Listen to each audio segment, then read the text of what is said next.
Vairākus metrus augstais ledus veidojums Ikšķilē cieši blakus vecajam ūdenstornim izveidojies jau vairākas nedēļas līstot ūdenim no cauruma torņa augšgalā.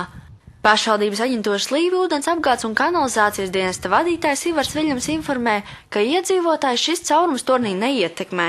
Tomēr pirmdien 22. februārī veikti torņa labošanas darbi. Alpīnisti tagad viņi sagatavos to vietu, kur izveidojies caurums, notīrīs, tad ieliks sveķus speciālus, kas ir speciāli domāti priekš dzeramā ūdens rezervāru, līmēšanas, un aizlīmēs caurumu ciet, bez metināšanas.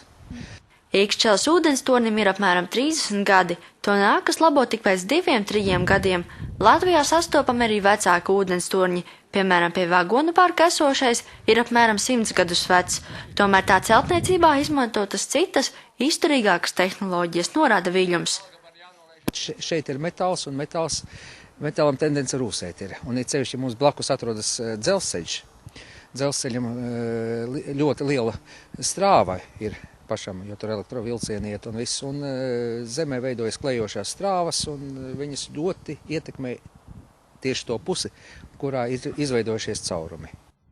Tomēr pavisam drīz ūdenstorņa labošana vairs nesagādās liekas problēmas. Pēc pāris mēnešiem pārbaudas režīmā tiks iedarbināta jaunā ūdens atzelžošanas stacija, kuras rezervuāros glabāsies pilsētas dzeramais ūdens.